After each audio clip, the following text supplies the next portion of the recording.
Hamjambo familia. Welcome to the Black Fire Network 54 corresponding show. A show where we get to discuss what is happening across our beautiful African continent. My name is Pikes, and of course, this is the Black Fire Network. And of course, I want to invite us all to the Black Fire Network website.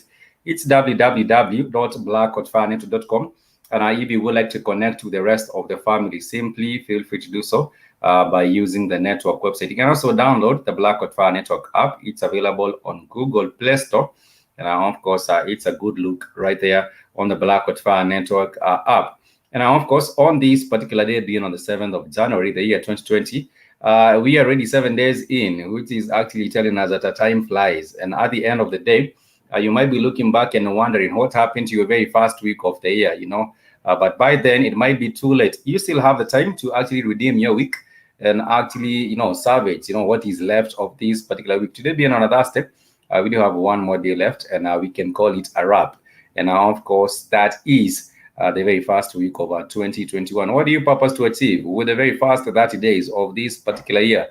Personally, I have been saying that I want to get much better in terms of even my entrepreneurship skills. And I've actually been doing some self-improvement as well. And I hope that eventually also I can also be able to better myself by increasing my knowledge, not just about the African continent, but of course also my knowledge in other spheres of life. Once again, welcome to the Black Fire Network 54 corresponding show. And now, of course, in Swahili, we normally do say karibuni sana in Swahili. In case you're wondering, that is simply to mean welcome, and sana is an emphasis.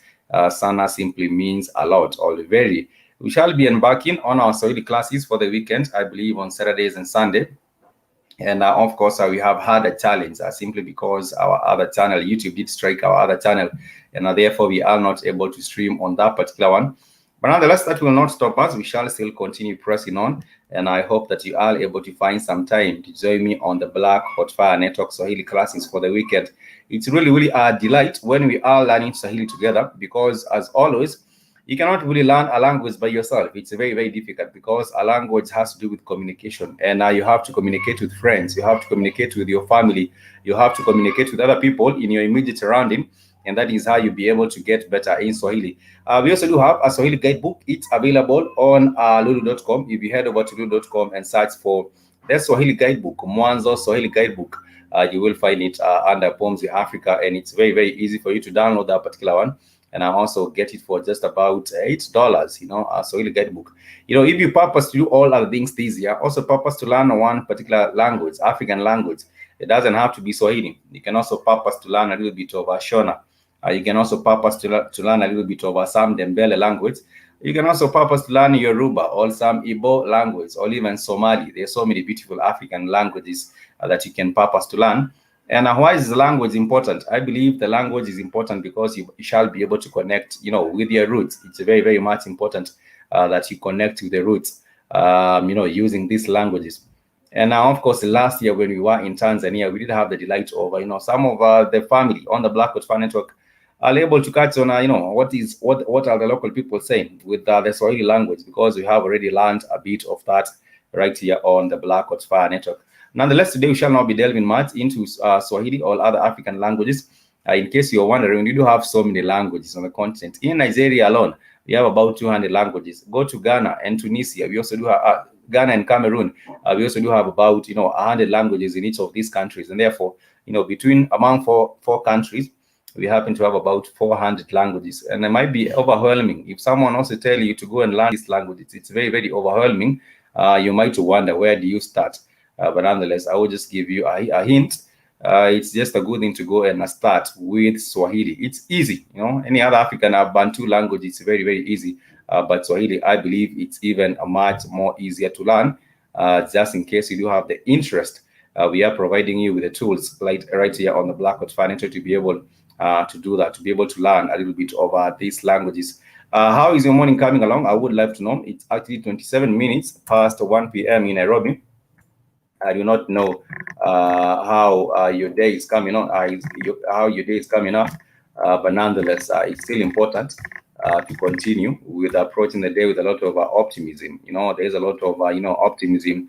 You should actually address or look into your day with a lot of optimism, and that would be actually a good look right there. Nonetheless, I'll share with us a little bit. When you're talking about Africa, we cannot talk about Africa and lack to mention about the matter of culture. It's very important that even as you talk about Africa, we have to focus on also the culture of the Namibian people, and of the African people. And today, I just want to specifically talk about, the life, how the life is in Namibia.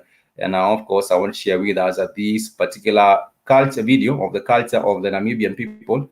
Of course, Namibia borders Angola, and of course lies in the southeastern, southern part of Africa. Let me share this real quick, and then we shall proceed with the matters of the day. Today, our focus will be on Nigeria. You're wondering what might be happening in Nigeria, and you better just stick with us, and I shall be letting you know what is happening with Nigeria. And of course, what are the implications of this particular thing that is happening in Nigeria. But before that, let me share with you a little bit of some culture from Namibia, so you can get to see yourself. How do people live in Namibia? And of course, what are some of the challenges that our people might face in this beautiful South African nation?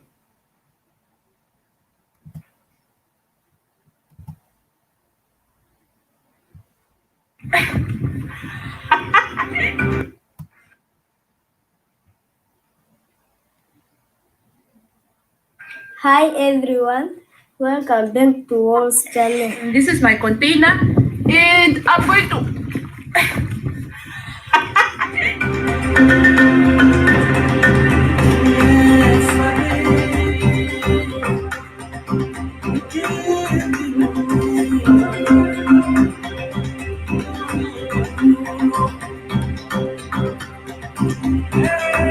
Hello everyone. Hello everyone. Welcome to Woven's channel. Welcome to Woven's channel. Who? Who? Awe? Tanti Woven. Woven. Again, that's who? New Tanti Woven. Who? Woven. Hello. I didn't even feed them. I didn't. Morning, guys. So woke up. Can you see the chickens? I don't know. They keep following me. They think I'm their owner and I'm here to feed them, but I'm not feeding them. So I'm at home in the village, and this is how I look like when I'm at home.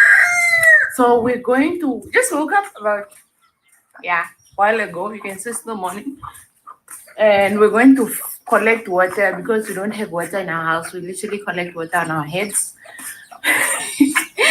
I've got about a 25 kg that kids are carrying. You guys also have like just random cars parked outside your house that are not working. That's us. I think most Lumber parents, or at least in the villages, they just collect cars that are chilling. That's our house behind the boys' rooms are outside the house. That's the school. We're right next to the school. That's the field behind. It seems like it's pretty hot, even in the morning hours in Namibia. But people still survive in Namibia. It's hot and it's arid in these areas. We didn't grow much mango this year because of the drought. So the kids have my indini, my container. Yo guys, just excuse me. I think it's windy here in the north. My container, and I'm now going. I'll show you guys the pathway to go collect water. Such a humbling experience, but it's such a beautiful experience at the same time because you're home. Okay, so this is like a fence off. This is main entrance to our field, and I will pass through here. I just scratched myself. Ow, my dress also just looks like. Yes, can you see like how this wires are made so that they prevent sort of goats from coming there during harvest season. But I just scratched myself with one of the wires there. The kids have already left. So we go through like different fields to collect the water. That's our field. Yeah. Then this is the school. So silly kids. Okay, I see they are waiting for me there. You guys, can you see the sand in my village? We're just roaming with birds. I don't know if you can see them. Then I have to go through the neighbors. I would actually understand when they say that Namibia is people really not have much to harvest because you can see from the weather and of course the climate in this particular area. It's very difficult. They do not receive lots of rainfall in this particular area, and even the soil. It's not really soil that is conducive for farming. Most of what you can see is sandy soil, and I don't think you'll be planting anything. You'll be doing a commercial farming in this particular area. I believe this is in northern Namibia, which actually borders Angola. But nonetheless, there are still some good things. There are still some good things, of course, in this particular place that are to be enjoyed. And she actually shares a little bit of that and the culture. She has to go, some distance to go fetch some water using some containers. Gate. Yeah, because the borehole is like a bit far. Yeah. Ni tumu. Apo. Na tu. Toka teka. I am not certain what language the ladies are speaking in, but nonetheless, it's still a Bantu language from what I can pick.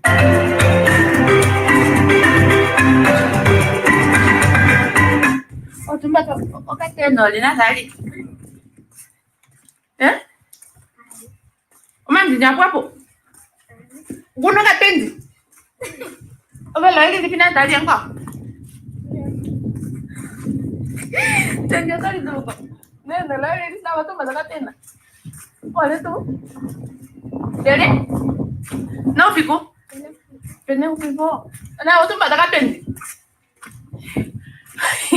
Guys, firstly, I need to explain it. When we collect water, it's not child labor.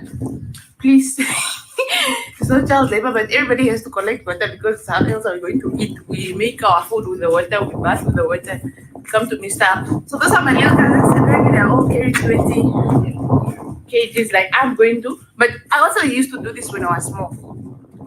We are not really small. Oh, I'm suspecting these ladies are nails. I don't know whether they are nails or they are stick-ons. So she might be carrying all these containers of water, and then her nails happen to break. These are duties that people, of course, have to do in the morning. Some calls to do in the morning are collecting water, but nonetheless, in some places, the government should also look into ways of actually making sure that the boreholes are much more accessible. they are 11 years old, so they're old enough. Yeah, so the neighbors are working on their new ship. Just show you guys when I'm greeting now.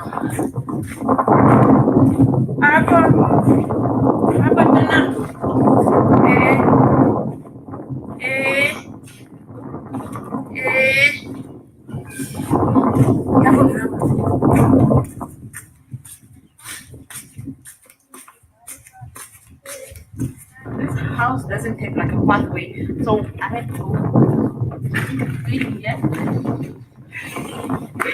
and pass through. The pastor and the rest of the kids will also do the same. I'll show you what they are doing. They all have to pass through to get to the other side, and then the borehole is that side. So there's another is gate or door. Passway passage here. I have to go, okay? Yeah, like that. And the kids do the same. It's quite a thrilling experience. Well, not thrilling, this is my life. And there is the borehole. That's what people are taking.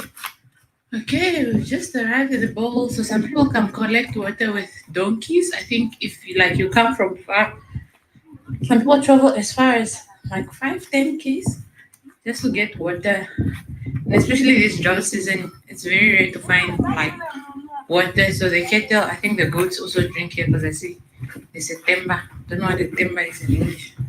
Okay, so apparently our bucket that we use, but this is the process. We tie the rope there. And then on the water. Oh, say there's the water in the Dungu. Yo, Tate, please check us. What apparently seems to be happening right there is that, I think the borehole is also running dry. And, I cannot really overemphasize, the need for water in this particular area in Namibia. And Bombi Damfa, thank you so much for joining us. You're saying she said it's not child labor. Let me tell you something. I do not want to say it's child labor, but even myself when I was younger and I had to go fetch water, it's mostly, there were some women, of course, even as some younger men also fetching the water. But most of the time we do find that, the role is actually delegated to children who are about maybe 14 years or maybe about 13, from around 12 to teenagers, really. These are some of the people whose role, who have been delegated with the work of going to fetch this particular water. Bombi Damp, I don't know for yourself if you actually did carry all these containers to go and fetch the water, but trust you me, I do think that that is a way of life. And of course, there's also another lady right here. I want to share with you the experience of Namibia. I believe Namibia is also a place. Apart from the water, I do believe there's some other interesting things. This is Ohangwena region. It's a far from the other region.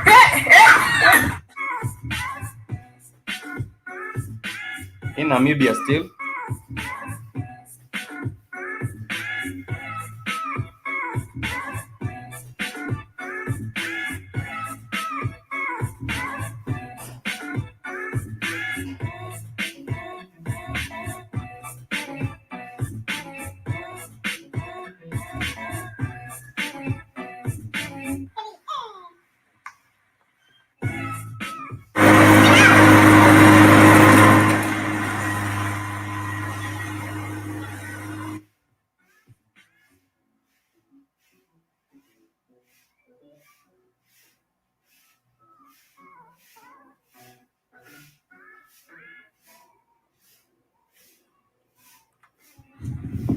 Oh, hi! You already here?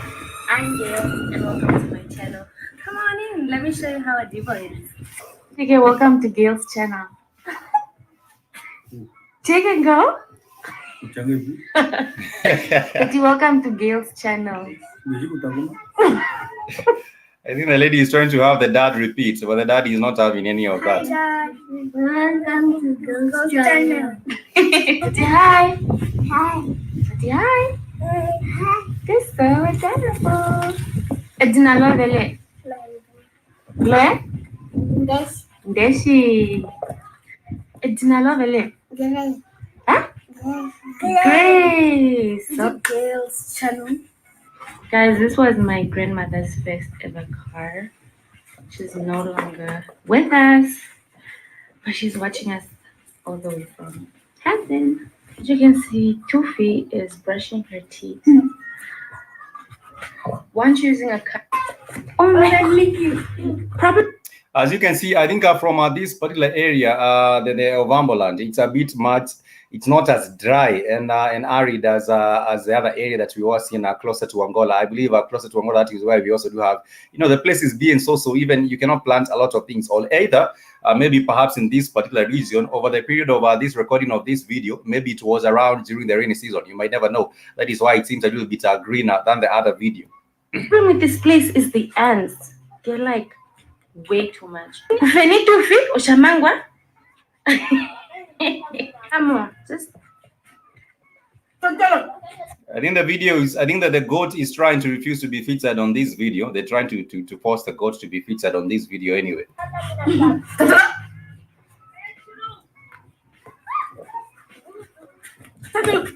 Fine. Oh my god. Man! All this. I'm not sure if we have any more. They're really empty, like all this three. So we'll still like everything that we harvest and stuff like that goes in here, but it's pretty empty. Yeah, it's really empty. Guys, this is torture. Now we're gonna cook.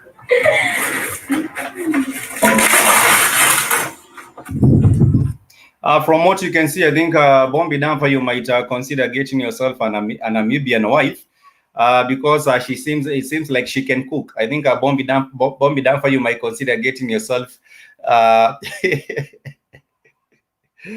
getting yourself a Namibian wife. Apparently, it seems like she can cook, and she says she's a Wambo with the attitude. In Kenya, we do have some ladies who go by the name of Wambo. It's a short form for Wamboi, but nonetheless, they can also cook right here in Kenya. But one of the things that I do get to see, when you look at Namibia, I believe there is a lot of potential for solar energy, renewable energy. We also do have the potential for wind energy in that particular country. For most part of the video, you could hear the wind blowing almost all the time in Namibia because there are very, very few trees. And of course, these particular trees do not serve as wind blockers. Most of them, you do find the wind just blowing all the way. And therefore, I do believe that they might also consider investing a lot heavily so that you can assure that there is a lot of energy. For example, if they were to harness the solar energy and also harness the wind energy, they might be far off. They might be able even to start industries with this particular kind of energy. But the problem is, I do understand, they do have a very, very big problem with water. From what you can see, even from all those cans, they're trying to get some water from a borehole, and this borehole, most of the time, I could see it's sort of dry. Even the boreholes themselves, they're dry. And I am wondering how easy. I'm wondering how easy it would be. Let me see if I can find one. I'm wondering how easy it would be for someone to come across an oasis. An oasis or an oasis in Namibia. Let me see. Just for a second. Let me get these. If there is at all. If there is at all the possibility of coming across an oasis in Namibia, and of course how that particular one works out. Yes, I do believe there is one. There is actually one. And this is in a place known as Kunene. Yes, I see there is one. There is one particular one in a place known as Kunene. Let me share with us this real quick, and then we shall get back into that other video. This is how people live. I understand. This is how people live. And you're saying, I expect you're absolutely right. I was in the same thing, and they're damn beautiful. Yes, these sisters are lovely. If you're looking for a beautiful African sister, you might consider, getting a queen from Namibia. You might just consider that. And this is one of the places the oasis. But I believe there are not so many places the oasis in Namibia.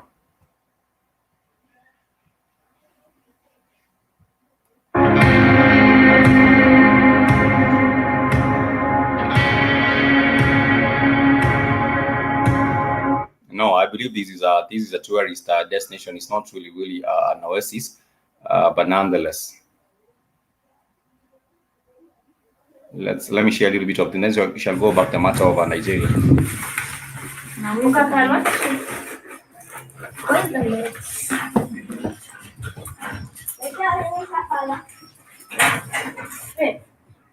Church. Herbs to Vicky. Vicky managed to light the fire. This is the macaroni pot. We have so many people now. Laying her eggs. It left the eggs here. Why would it leave its eggs? Because they're ready to hatch, maybe. Can I have it for breakfast? No.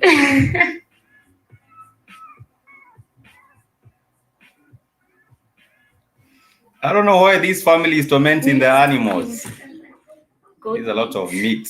Yes. Bom de o papá já.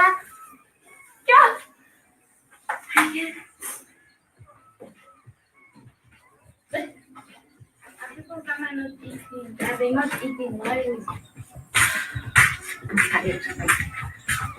But this chicken is not nice and they break the baby egg.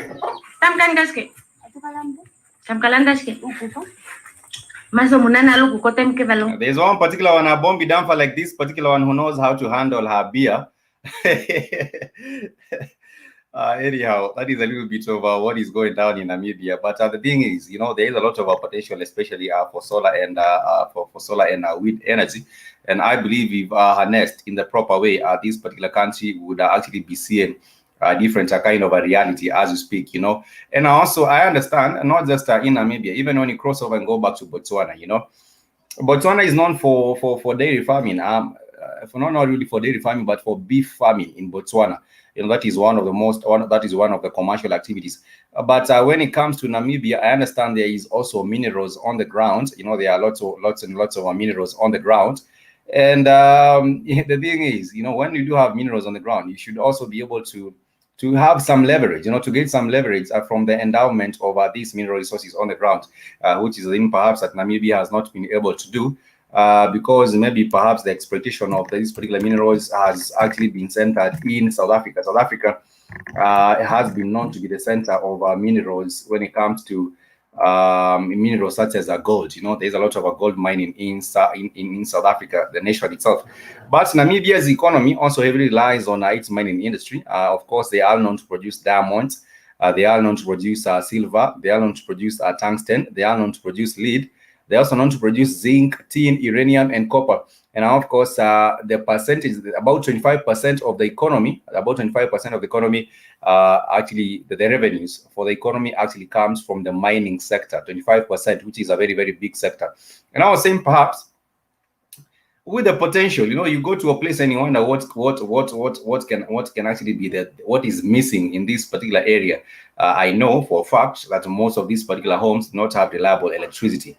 Most of these particular homes do not have energy. And I was saying that perhaps if there was a focus or an emphasis on producing wind and solar energy in this particular country, then maybe things would actually turn around. Let me finish up with this other video, and then we shall go into the matter of Nigeria. Let me share this briefly, and then we shall go back into the matter of Nigeria. So I'm going to take out the next bucket of water. These are two ladies. They're wonderful YouTubers from Namibia. I don't know. Oh.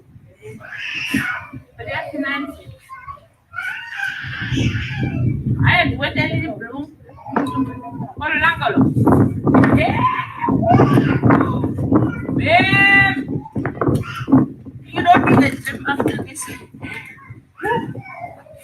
It seems like this lady might end up, pulling up a bucket with muddy water, because the way she does it, she does not know how to, to handle these particular well. We have seen in other places where you actually really do have some sort of what do you have? It's called a lever. Is it a lever? Not a lever, but you tie the rope to a metal rod, and then you actually rotate it. You actually rotate this particular metal rod, and the water actually comes up with a rope. I don't know why they have not tried that in Namibia. It would make things much easier for them, if they had some metal.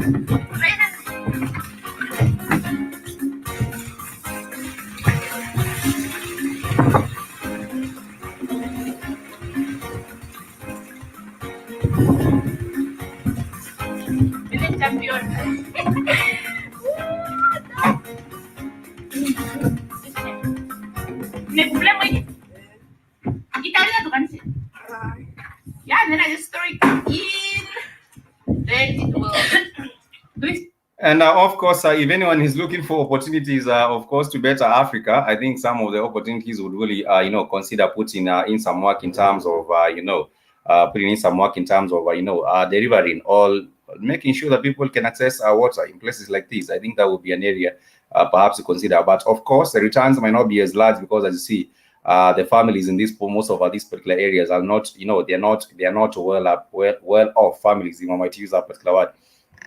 They are not well-off families, and therefore, even perhaps trying to, give them access to this particular water will be, particularly a difficult task. And of course, what is happening right now is that, through January, in around January, most of the places in Africa, you do find that there is a water shortage because of the intense heat. And this has been a problem for a very, very long time in different places. But nonetheless, on today's show, I want to discuss different matters. I want to take us very, very fast forward to the beautiful country of Nigeria, Africa's most populated country, most populous country. And why are we talking about Nigeria, or what's so good, or what's happening in Nigeria? Of course, for a very, very long time, we have been talking about even the Nigerian researchers trying to look for the cure, really, or the vaccine. Let me just talk about the vaccine. For the COVID-19. And we have had about also different measures that have been taken by the government really to try and limit the movement of people in different places, and also try and curb the spread of the COVID-19 in Nigeria. For example, at some point, there was some lockdown in Lagos. There was also a lockdown in Abuja. And there was also the issue of the limiting of the flights, going out from the country and also coming into the country. And at some point also, there was also the striking of the doctors in Nigeria, simply because they felt that they have not been provided with the adequate the PPE. And of course, these are protective equipment. And what has been happening right now is that Nigeria has itself in the mix, if I might say so. Nigeria has itself in the mix. And why do I say Nigeria has itself in the mix? It's because right now, Nigeria has embarked on this particular partnership. We'll just call it partnership, but that is not really what it is. Nigeria has actually partnered, or actually gotten itself in with a partnership with the WHO, and it's expected that 42 million doses of COVID-19 vaccines will actually be delivered through the Covax scheme. And of course, there's a lot, there is a lot of eyes prying, when you talk about the Covax scheme. And if you're asking yourself, what is a Covax scheme? The Covax scheme is really a program which was introduced through the WHO, the World Health Organization. It has been aimed at ensuring equal access to COVID-19 vaccines for all participating countries, including Nigeria, whose large population of 200 million people and poor infrastructure pose a daunting challenge for rolling out the vaccinations. But even before we go into that, even before you go into the rolling out of the vaccinations, at the start of or when we did have the race, for the pursuit or for the search of the vaccines, for different countries, the UK, Russia, China, USA, and other different European countries, there was a question of who can actually access these particular vaccines. But we all know for a fact that Africa has not been affected. Africa has not been affected as other different continents. And now, of course, of course, as it is, let me even try to see if I can get any numbers on the COVID vaccine numbers. For the last 14 days, from what I see for the last 14 days, of course, the Nigeria's capital is Abuja. We are hearing about the total number of 12,916. 12,916 for the last 14 days, from what I can see here. We also do have about 94,369 cases. And we also do have 77,299 confirmed recovered cases and 13,024 deaths. According to these statistics, from what I see, and these are cases, of course, some of them coming from Lagos, others from the Federal Capital Territory, others from the Plateau, others from Oyo region, others from the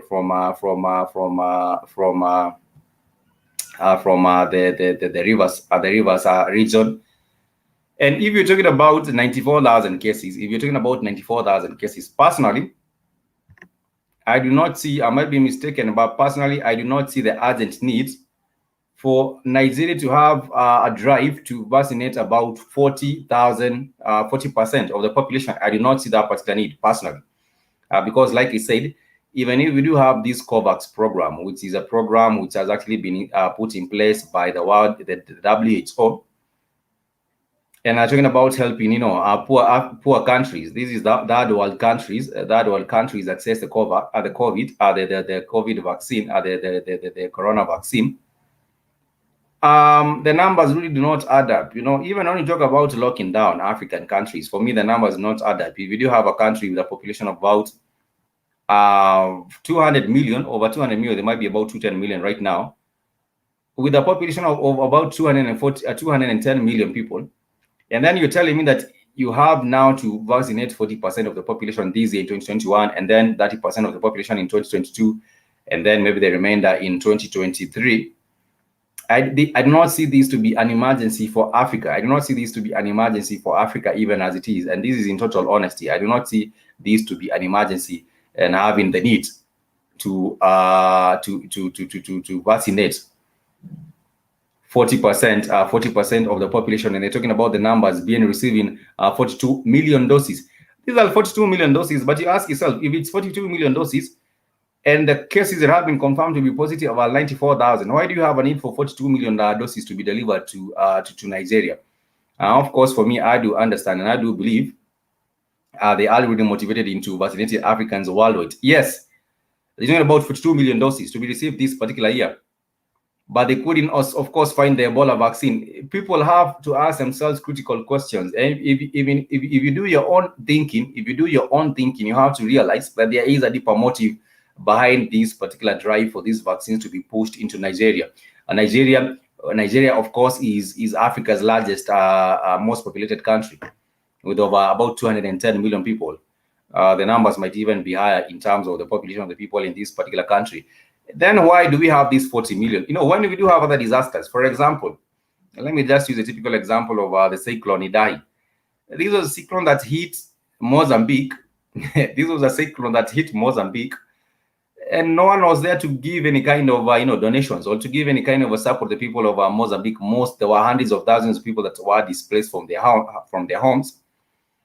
And this was a dire situation where we needed some humanitarian assistance or some other kind of an assistance to see all these people being helped. But at the end of the day, no one was there to assist these people. But now, as it is, there is a very, very big motivation to go and assist Nigeria, which is Africa's most populated country, and these vaccines are coming in. The Moderna vaccines are coming in the largest doses. And if people are not very, very careful, let me just even warn people, if people are not very, very careful, then this is going to happen. There will be the consequences. And nothing comes for free. There is a quote that actually says, if anything is for free, if anything comes for free, then you are actually the product. If anyone comes to your neighborhood and they're giving this and that for free, then you actually happen to be the product. You are the product. Nothing actually comes for free, especially in Africa, where we have been seen to be people not giving back. Africa has not been seen to have been given any humanitarian assistance to any European country. Of course, we have not given humanitarian assistance, but we have helped build all these countries with the resources taken from Africa talk about the coffee, talk about the tea, talk about the gold, talk about the diamond, talk about the zinc, talk about the cobalt, talk about all these resources on the African continent. It's being done because at the end of the day, all these other different people want Africa without the African. And this is the thing that you have seen right here on the Black Oxford Network time and again. But nonetheless, if you're not listening, then sometimes we might even make a song. We might even actually make a song and tell people, please beware, do not get yourself entangled with these vaccines or all these programs that have been put at your front door. Because at the end of the day, if anything's for free, then you're happy to the product. And we repeat the same song, repeat the same song. This is to endanger people even take as many out with these whole hoax over the vaccine, of the virus and its implications. But if you're talking about a population of over 210 million people, and you say that we do have about 90,000 people being affected, I think for me this is really the numbers are really small. But nonetheless, you might be listening to my case and thinking perhaps this is a lie or something like that. But nonetheless, yes, it's obvious. They want to wipe us out. And the Nigerians, if they are not very careful, there are two countries on the continent of Africa who have taken this narrative and pushed it to the highest: South Africa and Nigeria. In South Africa, they are saying that right now, as it is, in South Africa, they're saying that there is the new wave or the second wave. And this second wave, it's because of the mutation of the virus, and therefore things are going to be much even dire, and more people are going to die in South Africa. But this narrative, I believe at the end of the day, is a narrative that is meant to push the need for the vaccines or to push the urgency and make it seem as if, make it seem as if, people are likely dying, right, left and center, which is really not the case. But nonetheless, let me also share with us what is happening in South Africa that you can see for yourself.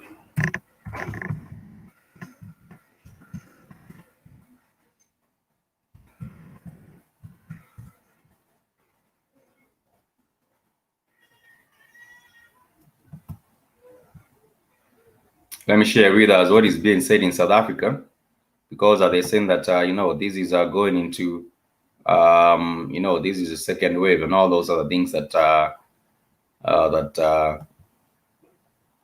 being said by the government itself, But nonetheless, let me share these real quick, and then we shall continue the conversation so that people should be awake, in South Africa and Nigeria. These are two countries that are seen as a beacon of hope in Africa.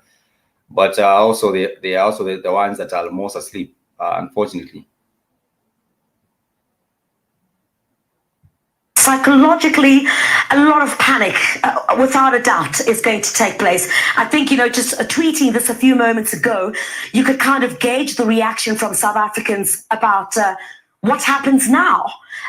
Should we expect that kind of reaction, especially during this time, an announcement now of a second wave?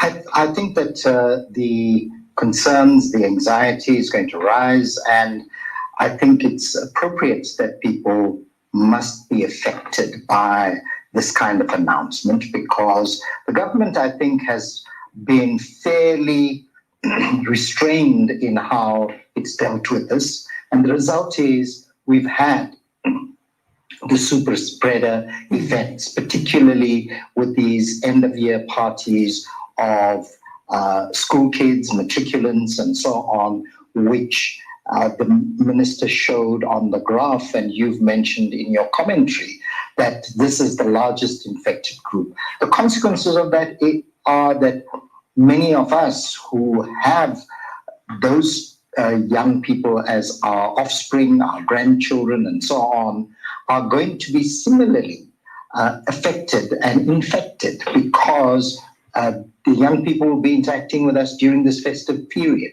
It's the end of the year. It's been a hard 9 years. This year is almost a cancel year, if you like, but there have been enormous consequences for everyone.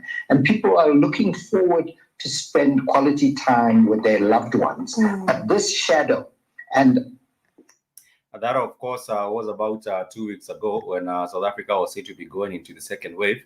But I believe at the end of the day, it's really to try and, show the urgency or push the urgency for, these particular vaccines. But nonetheless, let me tell you something. For the people in the villages in Namibia, for example, in this particular area that we shared with us a bit earlier, of course, this is the place known as our our Wamboland, kids are busy going on there, with their lives. And I hope that even right now, as it is with the situation with the COVID, the global pandemic, that children in South Africa, places like Namibia, Botswana, might be able to go back to school because at some point, a corn can only run for so far. You cannot have the whole corn running for years and years and years. At some point, people will wake up and realize, wait a minute, this is not right. Nonetheless, let me share a little bit more of this. I'm enjoying this particular video. Let me share a little bit more of this. I do believe these children, their rights to education has to be respected, because you come up with all these shenanigans talking about the numbers, the second wave, the third wave, the 15th wave, the 20th wave, but we all know, these numbers are not really correct. Nonetheless, let me share a little bit more of this video, even as we get to winding up this particular episode of the Fit for Corresponding show. I'm beginning to love Namibia, from what I'm seeing, but nonetheless, this place is too hot, I think, and it's also too dry. But nonetheless, I might carry myself I might carry with myself some cans of water, to last me a couple of days before I figure out where I can find an oasis, or where I can find the next bowl, because at the end of the day, you also have to queue when you go to these particular places to fetch some water. You have to queue, because, and also I think this is not also populated. We do not have lots of people in Namibia. I think Namibia has some of the lowest populations on the continent of Africa. But of course, we can understand when people are traveling and looking for a place to settle, they're not looking for a place that is dry and hot. That is why you do find not a lot of people in Namibia. But nonetheless, you shall still find some wonderful getaway places. For example, the restaurants. And these restaurants are actually catering to the Europeans most of the time. You find some wonderful getaway holiday resorts in Namibia. And, most of these are actually owned by sometimes by the French, by the Italians, by the British. You'll find all these in Namibia. But nonetheless, this is the real life in Namibia. These things, but yeah, guys, this is basically experience back up here, because there's a water tank this side, but the water is oily or something, so we can't use it for consumption. It's just for animals.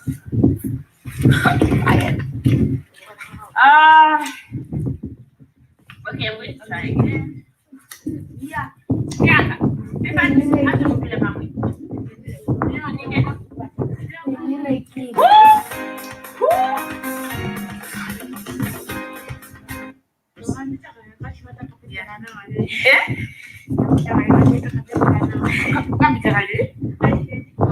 So yeah, this is how it looks like. I'm now going, I basically just put it here, and this is my container, and I'm going to